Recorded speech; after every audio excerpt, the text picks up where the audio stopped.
لله وحده والصلاة والسلام على من لا نبي بعده وعلى آله وأصحابه الذين أوفوا عهده ونشهد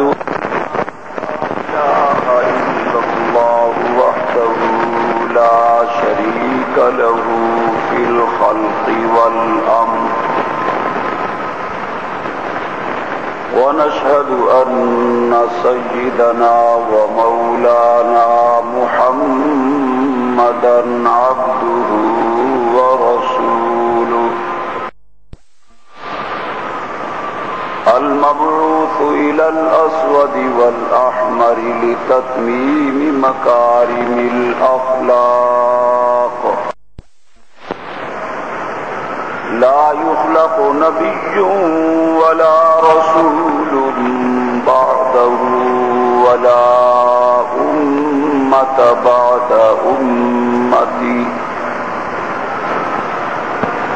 ولا شريعة بعد شريعته ولا كتاب بعد كتابي وصلى الله تعالى على خير خلقه محمد وعلى آله وأصحابه الذين هم خلاصة العرب العرباء وخير الخلائق بعد الأنبياء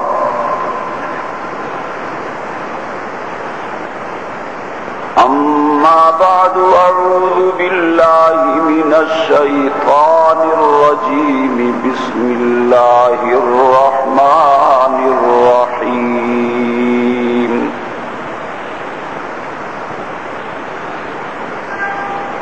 ألف لام را تلك آيات الكتاب المبين إنا أنزلناه قرآنا عربيا لعلكم تعقلون نحن نقص عليك أحسن القصص بما أوحينا إليك هذا القرآن وإن كنت من قبله لمن الغافلين صدق الله مولانا العظيم وصدق رسوله النبي الأمي الكريم ونحن على ذلك لمن الشاهدين والشاكرين والحمد لله رب العالمين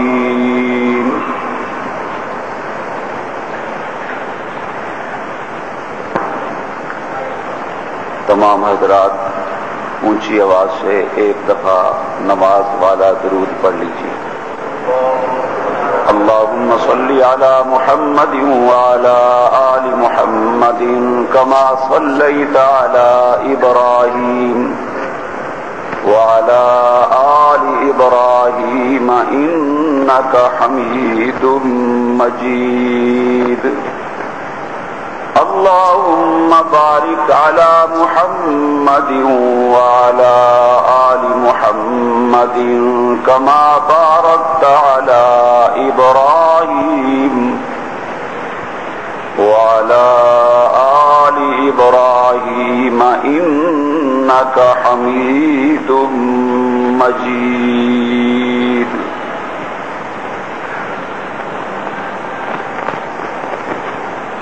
جو حضرات یہ پلروں کے بیچ میں بیٹھے ہیں وہ کسی بھی صف میں چلے جائیں. بعد میں سنتوں کے وقت پھر جگہ نہیں ملتی. صفوں میں بیٹھیں, صفوں کے علاوہ نہ بیٹھیے.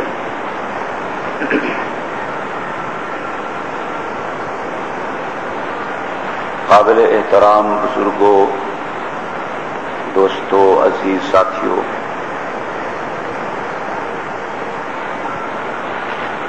آج فروری کی 9 اور محرم الحرام کی 20 تاریخ ہے.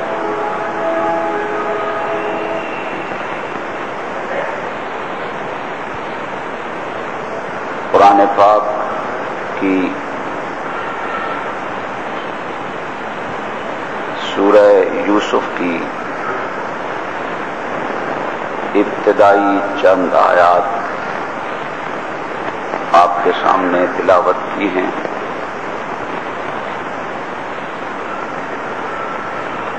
ان آیات مقدسہ میں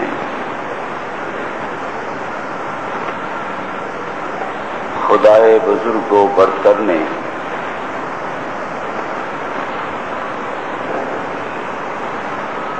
اپنے محبوب پیغمبر حضرت یوسف علیہ السلام کے واقعے کی طرف اشارہ کیا ہے.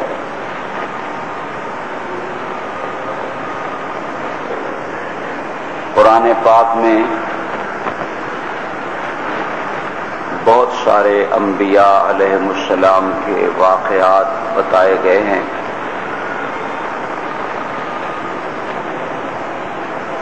لیکن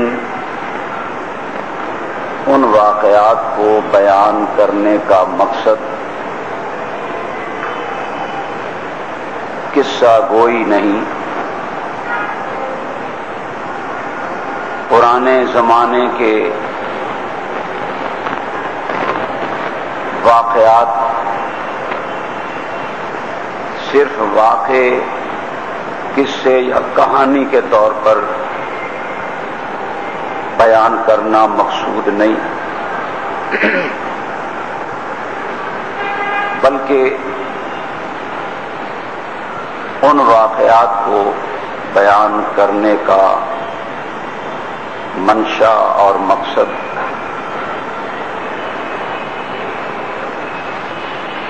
انسانوں کو نصیحت کرنا ہے، انسانوں کے لیے ان واقعات اور قصوں میں بڑے بڑے اسباب پنہا ہیں. یہی وجہ ہے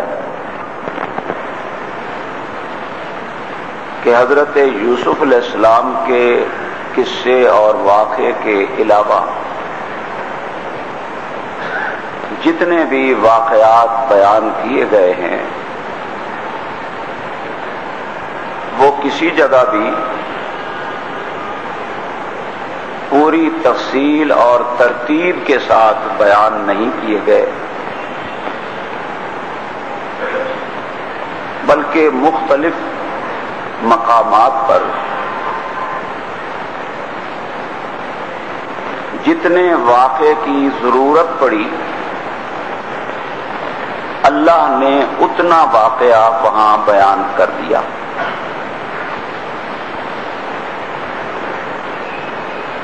لیکن حضرت یوسف علیہ السلام کے واقعے کو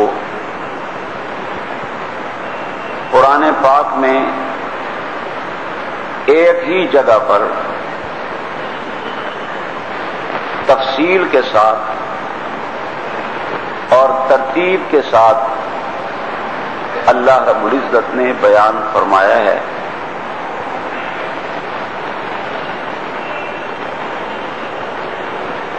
اس کی وجہ یہ بھی ہو سکتی ہے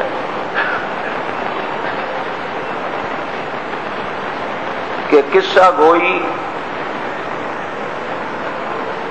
تاریخ نگاری بھی ایک فن اور کمال ہے.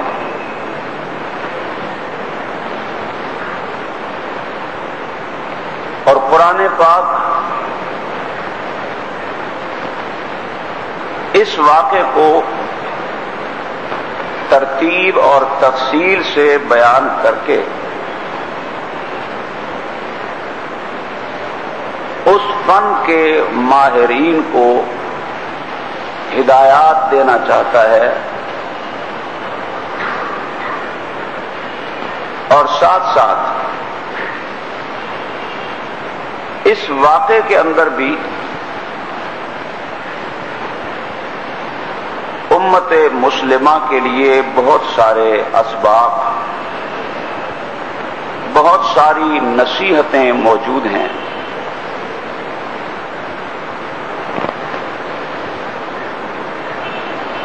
سورہ یوسف کے نزول سے پہلے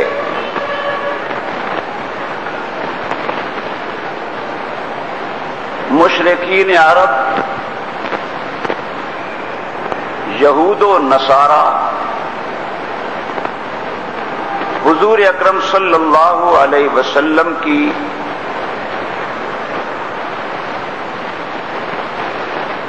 تحریک کو کمزور کرنے کے لیے، آپ کو معاشرے میں ذلیل کرنے کے لیے یہود و نصارہ ہمیشہ سازشیں کرتے رہتے تھے۔ تو ان کی سازش کا ایک حصہ یہ بھی تھا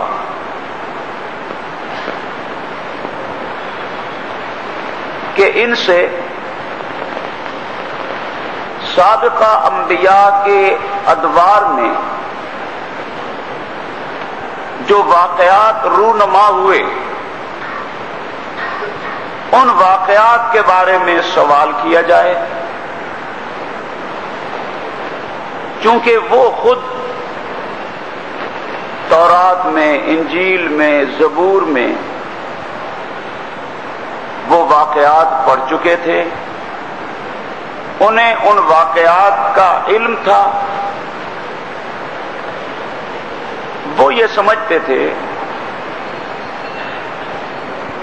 کہ جب حضور اکرم صلی اللہ علیہ وسلم سے ہم ان واقعات کے بارے میں استفسار کریں گے، چونکہ ان کو پتہ نہیں ہے ان واقعات کا، یہ جواب نہیں دے سکیں گے، ہم پورے علاقے میں انہیں بدنام کر دیں گے کہ نبوت کا دعویٰ کرتا ہے، پیغمبری کا دعویٰ کرتا ہے، ان کو یہ پتہ نہیں یوسف علیہ السلام کا واقعہ کیا ہوا تھا، ان کو یہ پتہ نہیں کہ بنی اسرائیل شام سے مصر میں آ کر کیوں آباد ہوئے تھے، ان کو یہ بھی پتہ نہیں کہ حضرت یعقوب علیہ السلام کون تھے، یوسف علیہ السلام کے ساتھ کیا کچھ ہوا۔ تو وہ اپنے اس مذموم مقصد کی تکمیل کے لیے مختلف قسم کے سوالات کرتے تھے۔ کبھی یہ پوچھتے کہ یہ بتائیے کہ اصحاب کہف کون تھے، کبھی پوچھتے ذوالقرنین کون تھا، کبھی سوال کرتے روح کسے کہتے ہیں، کبھی پوچھ لیتے کہ اللہ رب العزت جنتیوں کی سب سے پہلے مہمانی کس چیز سے کرے گا، کبھی یہ سوال کرتے کہ فلاں پیغمبر کے دور میں فلاں واقعہ کیسے ہوا تھا۔ مقصد یہ تھا کہ ہمیں تو ان واقعات کا علم ہے، ہم تو پڑھ چکے ہیں تورات میں، انجیل میں، زبور میں، ان کو پتہ نہیں ہے۔ تو جب ان سے ہم یہ سوال کریں گے، یہ لاجواب ہو جائیں گے، ہمارا مقصد پورا ہو جائے گا، ہماری سازش کامیاب ہو جائے گی۔ یہ سلسلہ جو قوم یہود سے چلا اب تک چل رہا ہے۔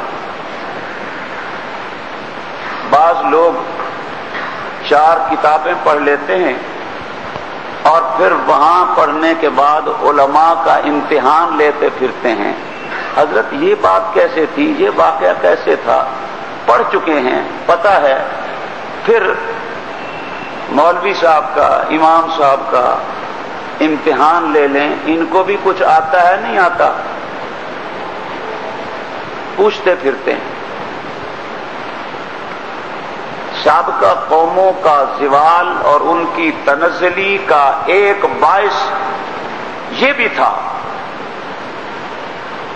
کہ وہ بہت زیادہ سوالات کرتے تھے انبیاء علیہم السلام سے۔ اللہ رب العزت نے صحابہ کرام کو حضور سے کثرت سوال سے منع فرمایا، لا تسألوا عن اشیاء ان تبد لکم تسؤکم۔ اللہ نے صحابہ کرام کو مخاطب کر کے فرمایا، میرے نبی کے ساتھیوں، ایسی چیزوں کا بلا وجہ سوال مت کیا کرو نبی سے کہ اگر وہ چیزیں تمہارے اوپر ظاہر ہو جائے تو تمہیں برا لگے۔ اور حضور اکرم صلی اللہ علیہ وسلم نے کثرت سوال سے منع فرمایا۔ ضرورتاً جس بات کو پوچھنا ہو وہ پوچھو، بلا ضرورت سوال مت کرو۔ لوگ پوچھتے پھرتے ہیں نوح علیہ السلام کی والدہ کا نام کیا تھا، آزر ابراہیم علیہ السلام کے والد تھے یا چچا تھے، اس طرح کے سوالات جن کا کوئی تعلق نہیں نہ عقیدے سے، نہ عمل سے، نہ قبر میں پوچھا جانا ہے، محض ذہنی تفریح اور عیاشی کے لیے اس قسم کے سوالات پوچھے جاتے ہیں۔ یہ یہودیوں کا طریقہ تھا کہ وہ انبیاء علیہم السلام کو بے عزت کرنے کے لیے، معاشرے میں انہیں ذلیل کرنے کے لیے سوالات کرتے تھے کہ ان کو پتہ ہوگا نہیں، یہ آج کے ہیں، واقعہ صدیوں پرانا ہے، انہیں علم ہوگا نہیں، ہمارا مقصد پورا ہو جائے گا، ہم بدنام کر دیں گے۔ لیکن عزت اور ذلت دینے والی ذات اللہ کی ہے۔ کوئی بڑے سے بڑا طاقتور انسان بھی نہ کسی کو عزت دے سکتا ہے، نہ کسی کو ذلیل کر سکتا ہے۔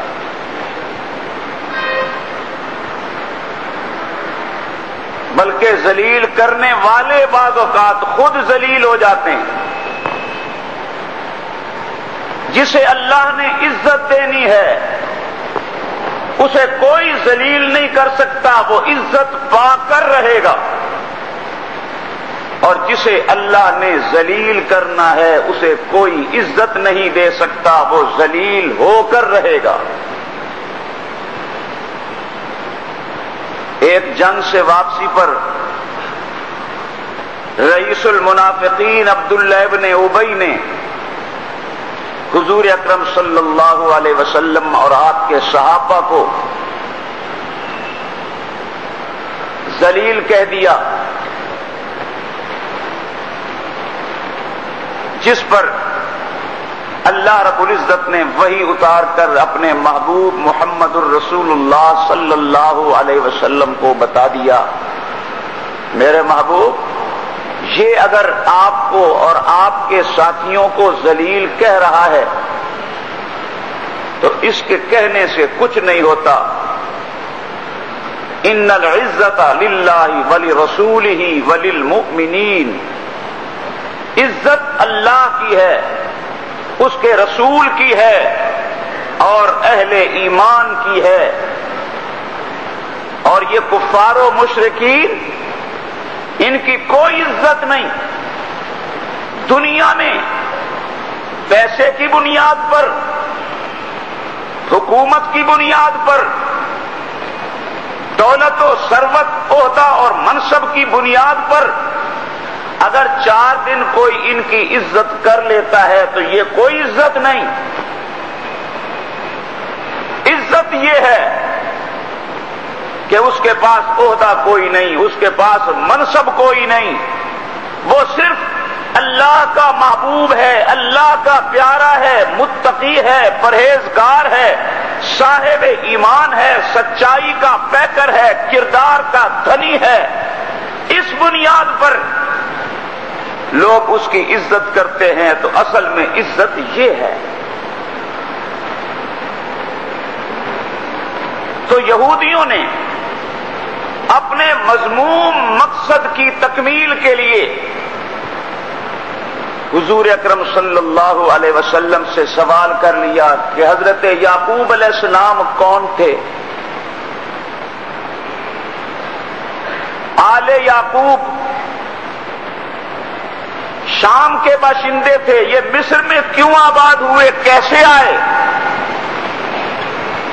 حضرت یوسف علیہ السلام کا واقعہ کیسے رونما ہوا؟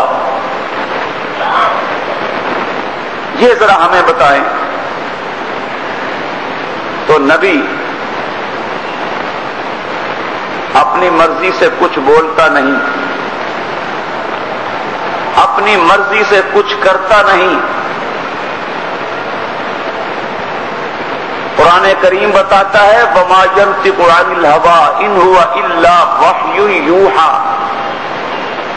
نبی بولتا ہے وحی کے ذریعے سے، اللہ کی منشا سے بولتا ہے، اس کے حکم سے بولتا ہے.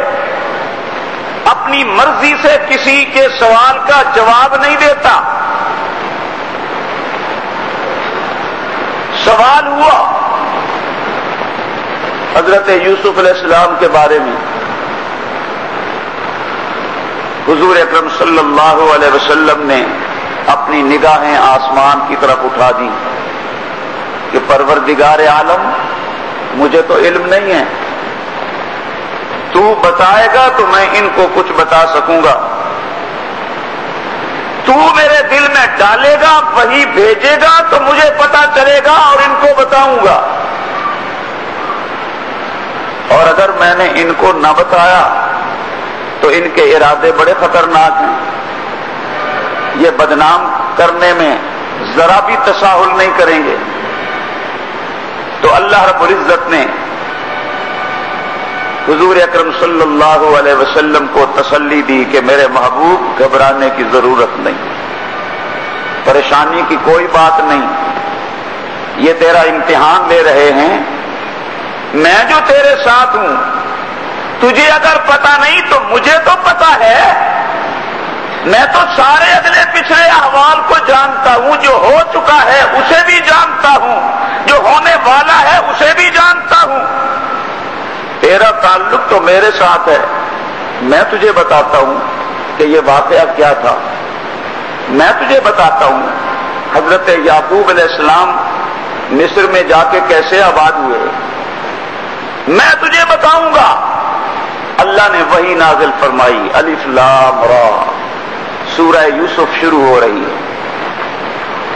الف لام را، 3 حروف جنہیں مقطعات کہتے ہیں. قرآن کریم کی بہت ساری صورتیں ایسی ہیں جو ان حروف سے، حروف مقطعات سے شروع ہوتی ہیں. الف لام میم، الف لام میم صاد، الف لام را، طٰ، یاسین، قاف، صاد. بہت ساری صورتیں ہیں جو ان حروف سے شروع ہوتی ہیں. اور اکثر حروف مقطعات سے جو صورتیں شروع ہوتی ہیں ان میں حروف مقطعات کے فوراً بعد قرآن کریم کا ذکر ہے. الف لام میم ذالک الکتاب لا ریب فیہ، کتاب کا ذکر. الف لام را، تلک آیات الکتاب المبین. قاف والقرآن المجید. طٰ ما وما انزلنا علیک القرآن لتشقى یاسین والقرآن الحکیم. تو یہ صورتیں جن کی ابتدا حروف مقطعات سے ہوتی ہے، ان حروف مقطعات کے بعد اکثر صورتوں میں قرآن پاک کا ذکر آیا. اس میں بھی بڑی حکمت ہے. حروف مقطعات الف لام را، الف لام میم طٰ، ان کے بارے میں علماء کہتے ہیں کہ یہ اللہ اور اس کے رسول کے درمیان راز ہیں، جنہیں اللہ کے بغیر کوئی نہیں جانتا. قرآن پاک کے ترجمے میں آپ نے دیکھا ہوگا کہ ان حروف مقطعات کے نیچے ترجمہ نہیں ہوتا، یہی لفظ نیچے لکھا ہوا ہوتا ہے، کوئی ترجمہ نہیں. اس لیے کہ تمام علماء اولین و آخرین، متقدمین و متأخرین سب کہتے ہیں ان حروف کے معنی اللہ کے سوا کوئی نہیں جانتا، اللہ کے سوا کوئی نہیں جانتا. تو اس میں یہ حکمت ہے کہ سورت کی ابتدا ہو رہی ہے، قرآن کی ابتدا ہو رہی ہے الف لام میم. بتانا مقصود یہ ہے کہ ان حروف کا معنی، مفہوم، ترجمہ تمہیں نہیں آتا. قرآن پڑھنے سے پہلے اپنے آپ کو فن خواں نہ سمجھو. میں بہت بڑا عالم ہوں، میں بہت بڑا محدث ہوں، میں بہت بڑا مفسر ہوں، میرے پاس علوم و فنون کے بڑے خزانے ہیں. بلکہ اپنے ذہن کو خالی کر کے، اپنے دماغ کو واش کر کے میرے قرآن کی تلاوت کرو، یہ سمجھتے ہوئے کہ ہمیں کچھ نہیں آتا، ہم کچھ نہیں ہیں، ہم مطلق جاہل ہیں. الف لام میم بتا رہا ہے، الف لام را بتا رہا ہے، الف لام میم صاد بتا رہا ہے، یاسین کا لفظ بتا رہا ہے کہ معنی کا کوئی پتہ نہیں، ہمیں نہیں معلوم، ہم نہیں جانتے. اب جو ہم قرآن پڑھیں گے، جو کچھ قرآن بتائے گا وہی جانیں گے. قرآن کے علاوہ ہم کچھ نہیں جانتے، ہماری کوئی حیثیت نہیں ہے. ہماری حیثیت بنے گی قرآن کا علم حاصل کرنے کے بعد. جب قرآن ہمیں کچھ بتائے گا، ہم قرآن کے بتانے کے بعد عالم بھی بنیں گے، فاضل بھی بنیں گے. اور جب تک قرآن نہیں پڑھتے اس وقت تک ہمارے پاس کچھ نہیں. اس لیے حروف مقطعات پہلے لائے گئے. حروف مقطعات کو پڑھ کر ذہن میں یہ بات لاؤ ہمیں کچھ نہیں آتا. اب ہم قرآن پڑھنے لگے ہیں، جو قرآن ہمیں بتاتا جائے گا اسی کو ہم اپنے دل و دماغ میں بساتے چلے جائیں گے. اللہ نے فرمایا محبوب الف لام را، حروف مقطعات سے بات شروع ہوئی. تلک آیات الکتاب المبین. یہ جو سوال کر رہے ہیں یوسف علیہ السلام کا واقعہ کیا تھا، انہیں بتا دے کہ یہ قرآن کریم کی آیات ہیں جو آپ کے سامنے پیش کی جا رہی ہیں. قرآن کی بات ہے. تلک آیات الکتاب المبین، یہ قرآن پاک کی بات ہے.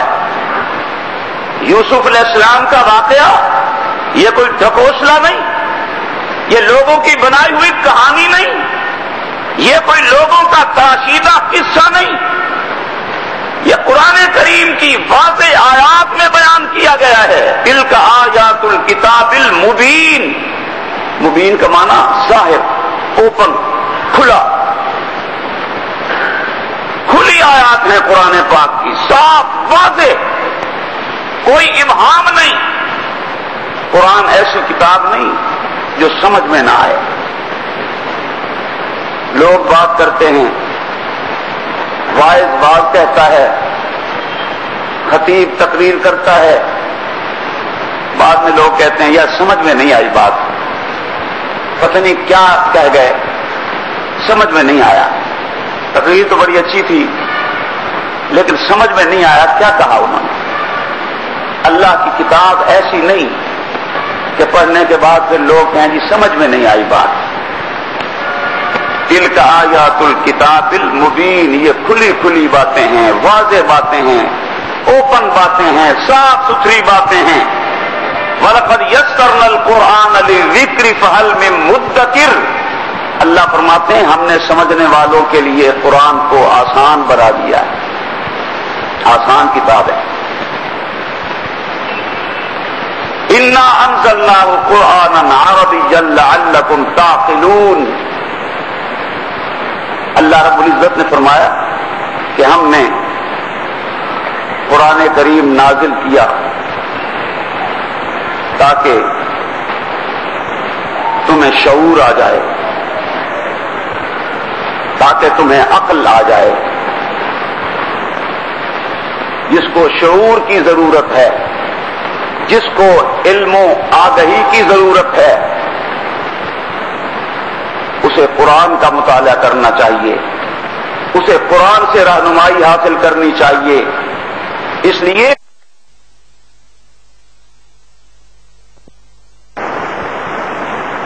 اسے قرآن کا مطالعہ کرنا چاہیے، اسے قرآن سے رہنمائی حاصل کرنی چاہیے، اس لیے کہ یہ کتاب ہدایت بھی ہے اور عقل سلیم کے لیے یہ کتاب ضابطۂ حیات بھی ہے۔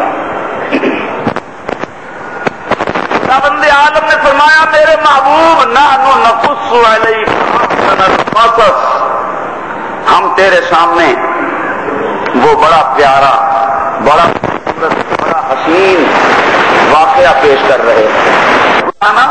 سب سے زیادہ خوبصورت لم بہذا البلد، میرے محبوب تیری نبوت والے قدم جو اس شہر سے لگ گئے ہیں تو تیرے ان قدموں کی نسبت نے اس شہر کو اتنا اونچا کر دیا ہے کہ میں عرش پہ بیٹھ کر تیرے شہر کی قسمیں کھا رہا ہوں۔ نسبت کپڑے کی ہو جائے نبی سے، وہ کپڑا اعلیٰ۔ ایک صحابی کے پاس رومال ہے، حضور اکرم صلی اللہ علیہ وسلم نے وضو فرمایا، وضو فرمانے کے بعد اس صحابی نے اپنا وہ رومال پیش کیا، آقا اس سے اپنے چہرے کو صاف کر لیں۔ حضور اکرم صلی اللہ علیہ وسلم نے وہ رومال لیا، اپنے چہرے کو پونچھا، اس رومال سے واپس کر دیا۔ صحابی رسول کہتے ہیں کہ اس کے بعد اس رومال کو جب بھی مجھے کبھی دھونے کی ضرورت پڑتی میں اسے تندور میں ڈال دیتا تھا، بیل کچیل ختم ہو جاتی تھی، رومال صاف ہو جاتا تھا۔ نسبت ہے حضور اکرم صلی اللہ علیہ وسلم سے، نسبت حضور سے ہو گئی کپڑے کی تو کپڑا پیارا بن گیا، نسبت ہو گئی حضور سے تو اونٹنی عالی شان بن گئی، اس دور کی امپالا گاڑی بن گئی، تیز رفتار۔ پہلے سے جتنی گاڑیاں چلی ہوئی تھیں مکہ سے بچوں کو لے کر، ان سب کو راستے میں جا لیا۔ وہ سب پوچھتی ہیں حلیمہ یہ اونٹنی تمہاری وہی ہے جو سست رفتار تھی، جو اپنے قدموں سے پوچھ پوچھ کے چلتی تھی، تمہیں آگے رکھوں کہ نہیں، یہ وہی ہے؟ جواب دیا ہاں اونٹنی وہی ہے۔ تو پھر اس میں یہ تیزی کیسے آ گئی، اس میں یہ رفتار کیسے آ گئی؟ جواب دیا کہ سواری تو وہی ہے لیکن اب سوار تبدیل ہو گیا ہے۔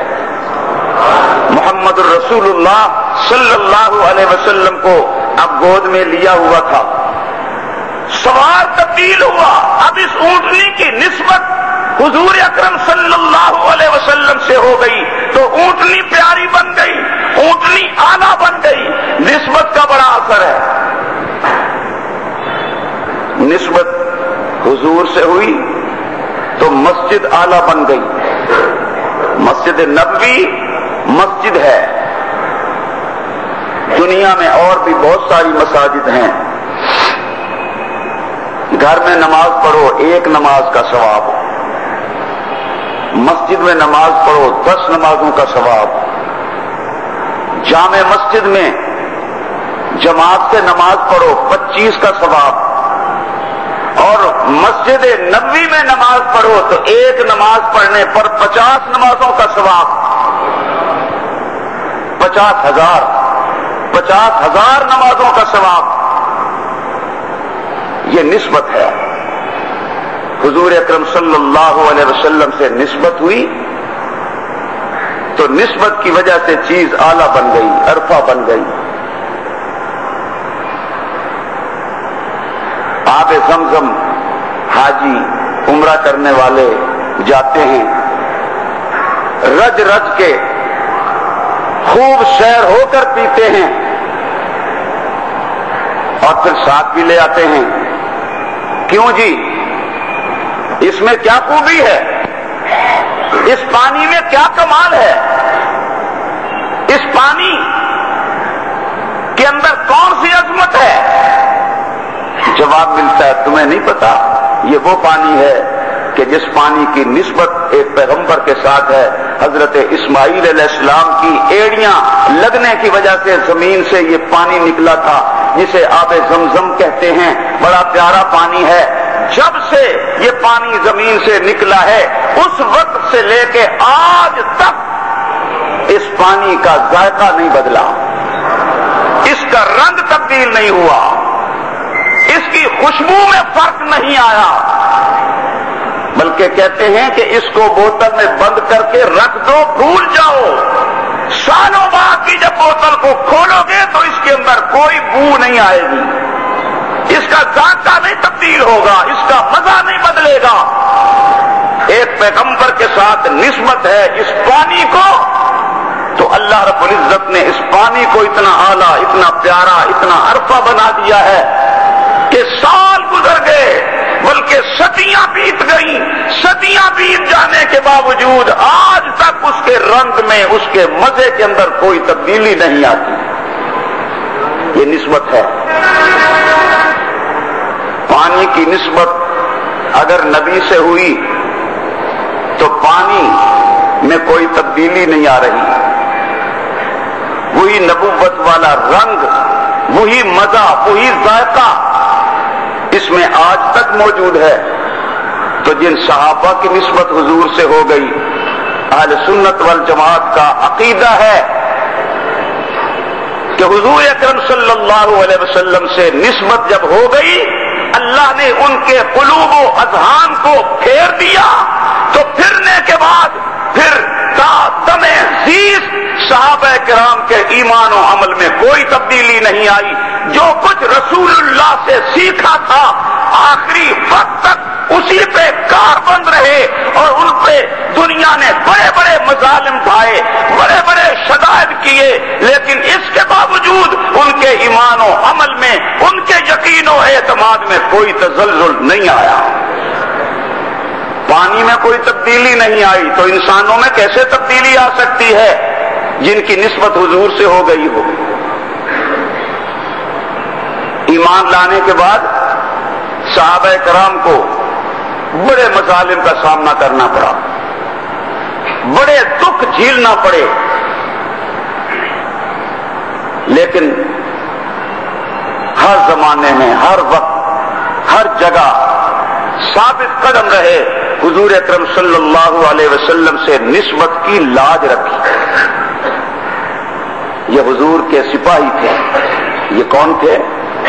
حضور کے سپاہی تھے.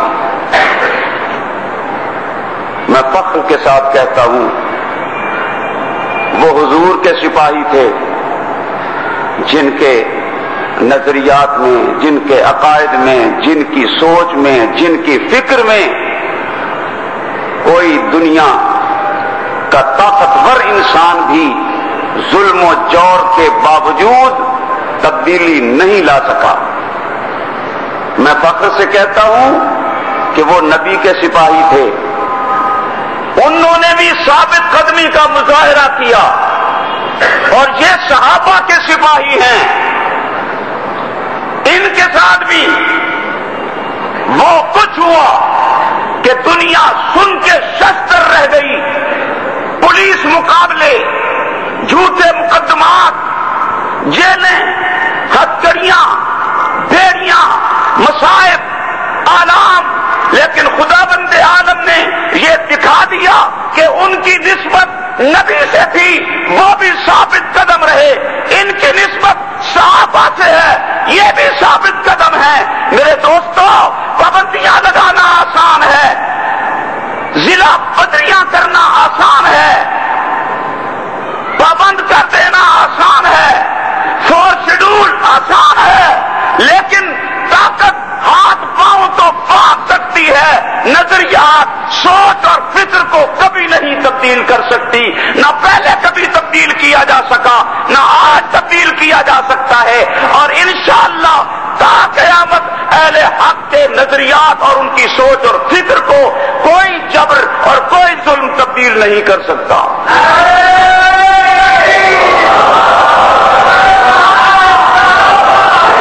یہ نسبت ہے رسول اللہ صلی اللہ علیہ وسلم سے، نسبت کا بڑا اثر ہے۔ حضور نے صحابہ سے بیعت لی ایک درخت کے نیچے، بیعت الرضوان، 1400 صحابہ جمع ہوئے، بیعت کی حضور کے ہاتھ پر، اور بیعت حدیبیہ کے مقام پر کس جگہ بیٹھ کر کی؟ قرآن کہتا ہے لقد رضی اللہ عن المؤمنین اذ یبایعونک تحت الشجرہ، درخت کے نیچے۔ کس کے نیچے؟ درخت کے نیچے۔ وہ درخت کون سا تھا؟ کوئی کہتا ہے ببول کا تھا، کوئی کہتا ہے کیکر کا درخت تھا، جو بھی تھا، یہ کیکر کا درخت، اس کی کیا ویلیو ہے؟ کوئی اپنے گھر میں لگانے کو تیار نہیں ہوتا کہ بلا وجہ پریشانی ہوگی، کانٹے گریں گے، بچوں کے پیروں میں چبھیں گے۔ کوئی بادشاہ اپنے محل میں لگانے کو تیار نہیں ہوتا، کوئی اپنے باغیچے میں لگانے کو تیار نہیں کیکر کا درخت، لیکن اس درخت کے نیچے نبی بیٹھے تھے، اس درخت کے نیچے صحابہ بیٹھے تھے، اس درخت کی نسبت حضور اکرم صلی اللہ علیہ وسلم سے ہو گئی تھی، اس درخت کی نسبت حضور کے صحابہ سے ہو گئی۔ تو یہ درخت جسے دنیا میں کوئی قبول کرنے کو تیار نہیں، جسے کوئی اپنے گھر میں لگانے کو تیار نہیں، جسے کوئی اپنے باغ اور باغیچے میں لگانا پسند نہیں کرتا، اس درخت کی نسبت پیغمبر سے ہوئی تو اللہ نے اس درخت کی شان، اس درخت کا تذکرہ اپنی آخری کتاب میں کر دیا، تحت الشجرہ۔ وہ درخت جب تک قرآن پڑھا جائے گا اس درخت کا ذکر بھی ساتھ ساتھ لوگ پڑھتے رہیں گے، تا قیامت پڑھتے رہیں گے۔ درخت کی کیا ویلیو ہے، لیکن نسبت ہو گئی نا حضور سے کہ اس درخت کے نیچے حضور اکرم صلی اللہ علیہ وسلم بیٹھے تھے۔ اللہ نے فرمایا محبوب نحن نقص علیک احسن القصص، ہم آپ کے سامنے بہترین قصہ پیش کر رہے ہیں یوسف علیہ السلام کا۔ اس ایک مختصر نشست میں یہ واقعہ پورا نہیں ہو سکتا، انشاءاللہ آئندہ نشستوں میں چلے گا۔ اللہ نے کہا ہم آپ کے سامنے بہترین واقعہ پیش کر رہے ہیں۔ یہ جو کہتے ہیں کہ ان کو پتہ نہیں، یہ مات کھا جائیں گے، یہ فیل ہو جائیں گے، ناکام ہو جائیں گے، ٹھیک ہے، تمہیں پتہ نہیں۔ وَإِن كُنْتَ مِن قَبْلِهِ لَمِنَ الْغَافِلِينَ، اللہ نے خود کہا میرے محبوب آپ کو اس واقعے کا پتہ نہیں تھا۔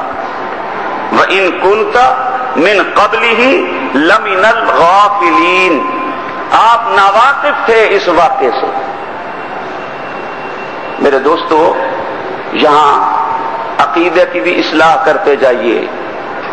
اللہ کہہ رہا ہے اپنے محبوب سے، میرے محبوب آپ کو اس واقعے کا علم نہیں تھا، آپ کو اس واقعے کا علم، آپ اس واقعے سے واقف نہیں تھے. نحن نقص علیک احسن القصص بما اوحینا، یہ واقعہ وحی کے ذریعے ہم نے تمہیں بتایا ہے، ورنہ وَإِن كُنتَ مِن قَبْلِهِ لَمِنَ الْغَافِلِينَ، اس سے پہلے آپ کو نہیں پتا تھا اس واقعے کا. اب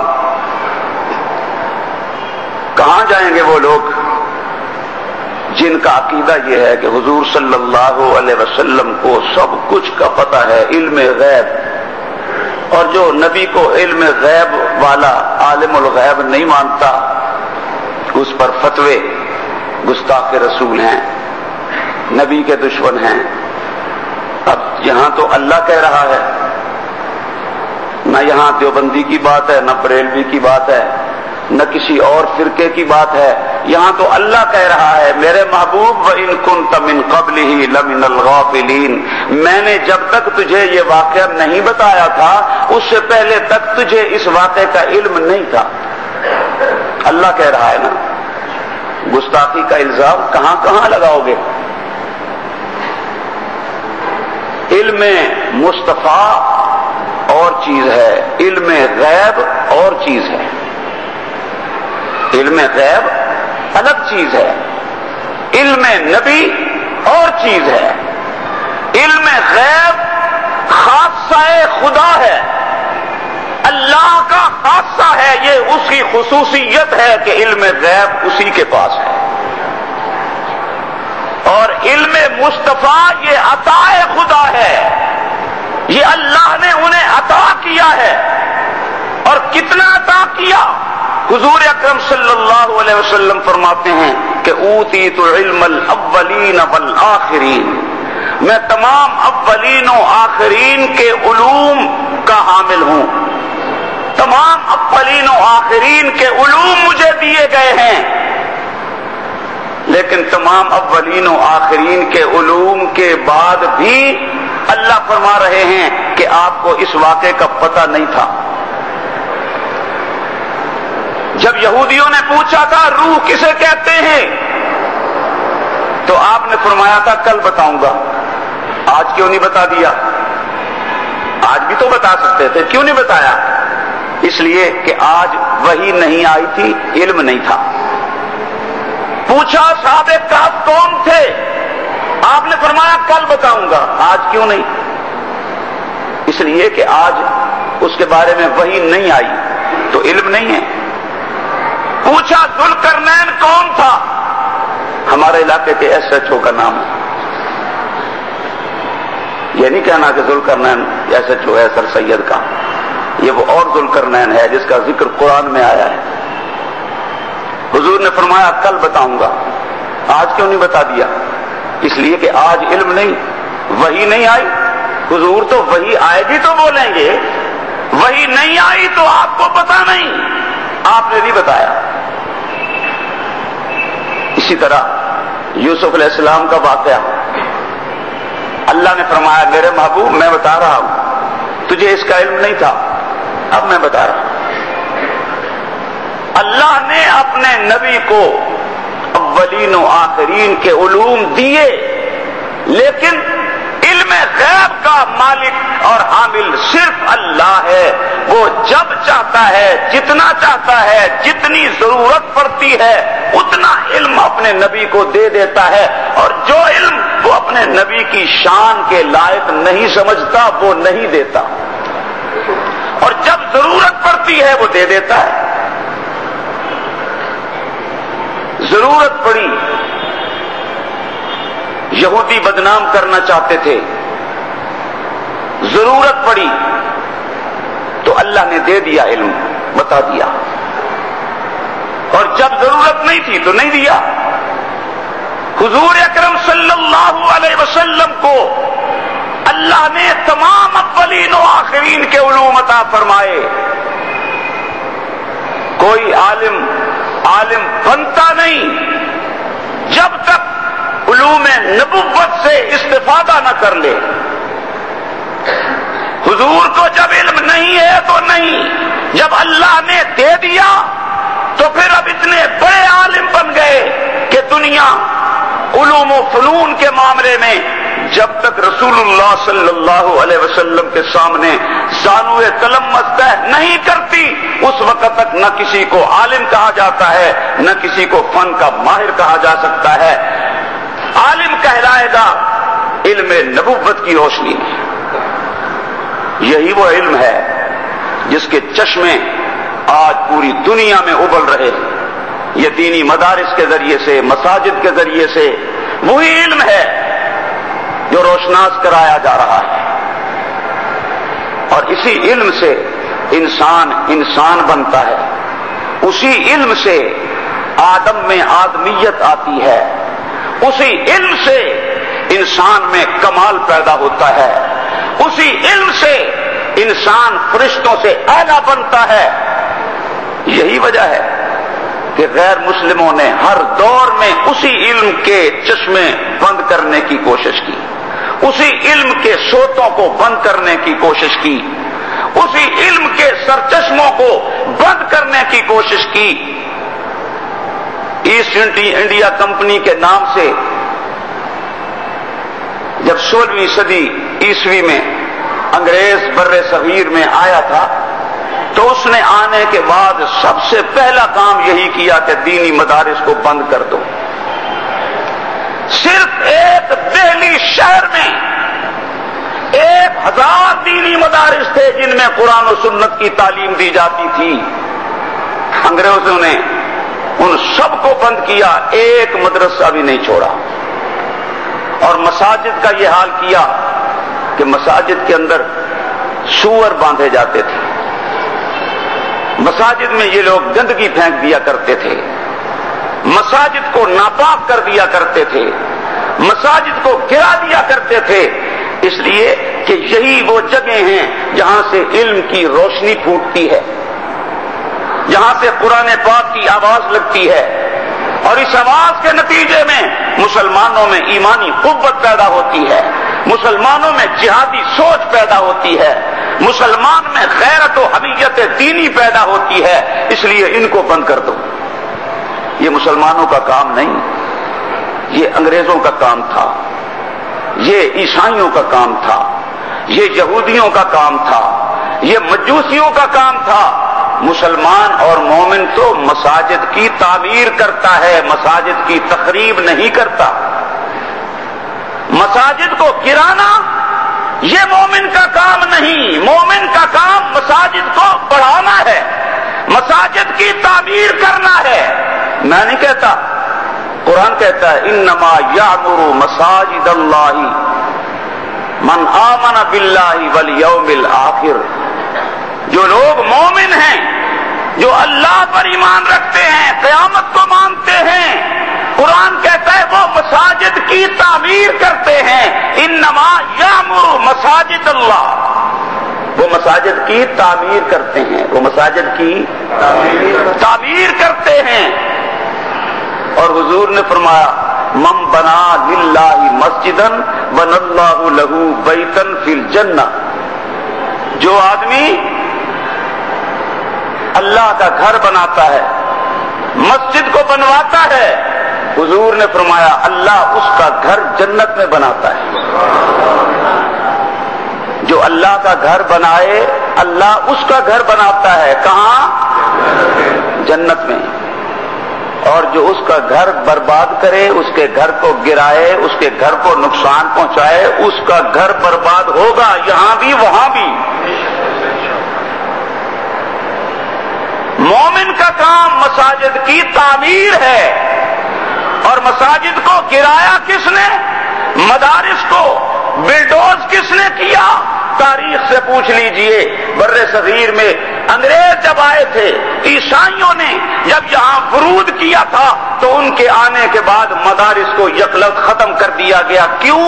اس لیے کہ یہ مدارس, یہ مساجد, یہ وہ دین کی منڈیاں ہیں, یہ وہ شعبے ہیں, یہ وہ سرچشمے ہیں, یہ وہ منبع ہیں دین کے کہ جہاں سے دین کے چشمے پھوٹتے ہیں, دین کی کرنیں پھوٹتی ہیں, جس سے مسلمانوں کے قلوب و اذہان منور ہوتے ہیں، اور اس دینی تعلیم کی روشنی میں مسلمانوں میں ایمانی غیرت پیدا ہوتی ہے، جہاد کا جذبہ پیدا ہوتا ہے، شوق شہادت پیدا ہوتا ہے۔ لہذا مسجد کو گرا دو، مدارس کو گرا دو، نہ یہ سرچشمے رہیں، نہ ایمان بنے، نہ جہاد بنے، نہ مسلمانوں کے اندر غیرت مذہبی پیدا ہو، جان چھوٹ جائے گی۔ یہاں سے مدارس کو بھی ختم کر دو، مساجد کو بھی ختم کر دو۔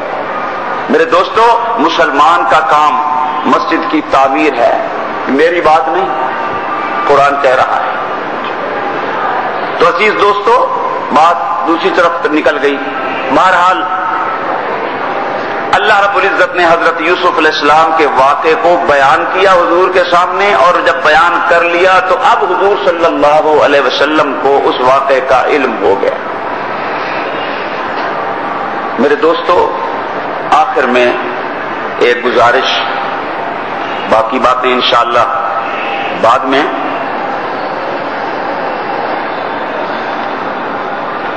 یہ صاحب پوچھ رہے ہیں کہ ہم نے ٹی وی میں دیکھا ہے کہ جامعہ اقصیٰ کی طالبات نے اپنے ہاتھ میں ہتھیار اٹھائے ہوئے ہیں اپنے حقوق کی جنگ کے لیے، لیکن اس چیز کو قاری حنیف جلندری نے گزشتہ ہفتے کے اخبار میں غیر شرعی کہا ہے۔ یہ تو مولانا حنیف جلندری صاحب سے پوچھیں کہ غیر شرعی انہوں نے کس بات کو کہا ہے۔ باقی ہتھیاروں کی جہاں تک بات ہے، آج کے اخبار میں ان طالبات نے خود اس بات کی تردید کی ہے کہ یہ کیمرے کا کمال ہے کہ انہوں نے ہمارے ہاتھوں میں ہتھیار دکھا دیے ہیں، باقی ہمارے پاس کوئی ہتھیار نہیں ہے۔ کوئی بھی آئے یہاں ہماری تلاشی لے، اور تلاشی لینے کے بعد اطمینان کر لے کہ ہمارے پاس کوئی ہتھیار نہیں ہے۔